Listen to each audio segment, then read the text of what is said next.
Another one of our hip mobility exercises for working on the front capsule of the hip.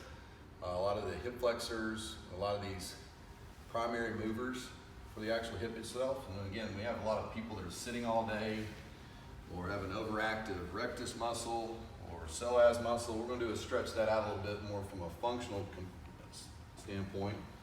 You do is step into one of our bigger bands, put it right to where your glute hamstrings come together.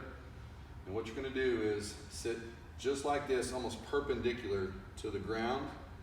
Don't sit really far forward, and certainly don't hinge because we're not going to get it elongated like we want to. So sit straight up, and once you start feeling that stretch right there in the front of the hip, we're going to flex the glute, and then we're going to relax. We're going to flex and relax. And every time that you do that, you're going to notice that by flexing here, it will relax all of these tissues up here, and you'll get more of a flossing, more slide and glide of the actual hip capsule itself.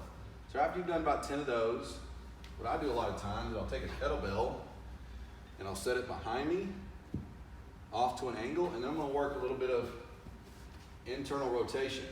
Okay, so what I've done now is, if I was more neutral, would be like that. So then I'm going to turn my body and same thing.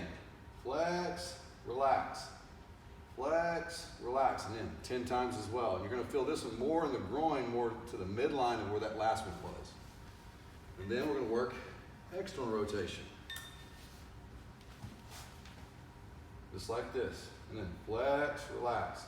Flex, relax. You'll feel that on the outside of the hip where that glute medius is.